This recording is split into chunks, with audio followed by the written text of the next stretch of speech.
Corona महामारी और lockdown वो समय जब बड़े बड़े कारोबारियों का कारोबार ठप हो गया था। अच्छों की जेब ढीली हो गई थी। लेकिन ऐसे समय में एक सब्जी वाले ने कुछ ऐसा किया कि वो महज कुछ महीनों में ही करोड़पति बन गया। गुरुग्राम का रहने वाला ऋषभ शर्मा कई सालों से सब्जी और फलों की दुकान लगाकर अपना घर चला रहा था और अपने परिवार को पाल रहा था। लेकिन कोरोना महामारी आई तो ये सहारा खत्म हो गया। लॉकडाउन में दुकान बंद हो गई, पैसों के लाले पड़ गए। खैर, सब्जी की दुकान तो बंद हो गई, लेकिन घर चलाने के लिए कुछ तो करना ही था। तब ऋषभ ने हालात से लड़ने के लिए एक नई राह चुन ली।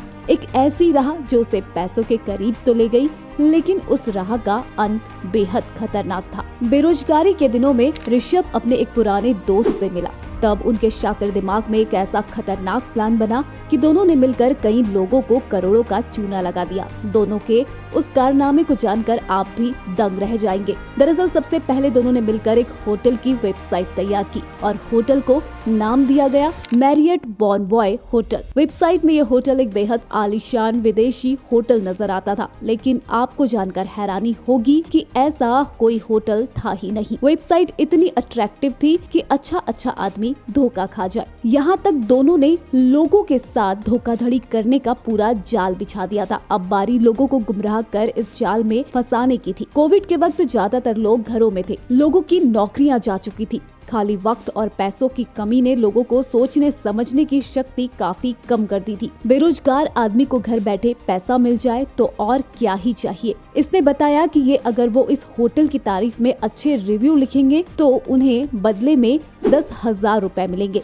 लोगों ने होटल की तारीफ की, इधर उसने 10,000 रुपए भी दिए। अभी तक ऋषभ ने अपने इस काले कारोबार से चवन्नी भी नहीं कमाई थी। लॉकडाउन में लोगों का हाथ इतना तंग चल रहा था कि 2 समय की रोटी जैसे तैसे चल रही थी। अब इसने लोगों के दिमाग में पैसा कमाने का नया तरीका डाला। उसने खुद से कनेक्ट हुए लोगों को होटल में इन्वेस्ट करने के लिए कहा। लोग इसकी बातों में आने लगे, नए कस्टमर भी जुड़ने लगे क्योंकि इस वेबसाइट के काफी अच्छे रिव्यूज थे। लोगों को कोई भी फर्जीवाड़ा नहीं लगा। अब इसके पास काफी पैसा आ चुका था। न सिर्फ फरीदाबाद, दिल्ली और गुड़गांव बल्कि देश के कई शहरों में लोग इसके जाल में फंस चुके थे। ऋषभ ने विदेशों के साइबर क्रिमिनल से भी दोस्ती करनी शुरू कर दी। चीन, सिंगापुर में इसने कई कंपनियों से कांटेक्ट किया जो भारत में साइबर क्राइम फैलाने का काम करती हैं। कई शहरों में इसके एजेंट फैले हुए थे जो लोगों को पेड रिव्यू के नाम पर वेबसाइट से जोड़ते थे और फिर उनसे धीरे धीरे पैसे ऐंठते थे।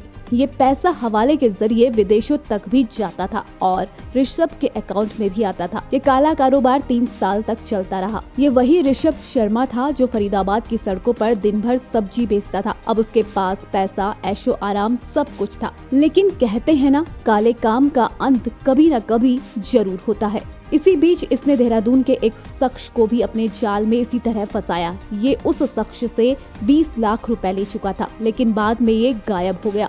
देहरादून के शख्स ने मामले की रिपोर्ट दर्ज करवाई और यहाँ से ऋषभ के अच्छे दिनों की उल्टी गिनती शुरू हो गई। पुलिस ने जांच शुरू की तो इस रैकेट के तार दूर दूर तक जुड़ते नजर आए। पुलिस ने इसके बारे में जानकारी इकट्ठा की तो पता चला कि ये इन दिनों गुरुग्राम में रह रहा है। पुलिस ने छापा मारा और पिछले हफ्ते इसे गिरफ्तार किया। उसने पुलिस को पूछताछ में बताया कि उसके खिलाफ 10 राज्यों में 37 केस दर्ज है। इसके अलावा 855 केस में वो सह अभियुक्त है और 892 मामलों की जाँच चल रही है। उसके खिलाफ धोखाधड़ी, साजिश और IT अधिनियम के प्रावधानों के तहत केस दर्ज किया गया है। फिलहाल वो गिरफ्त में है। इसलिए कहा जाता है कि मेहनत और ईमानदारी का पैसा ही इंसान को फलता है, लेकिन गलत तरीके के कारोबार का अंत एक न एक दिन होता ही है।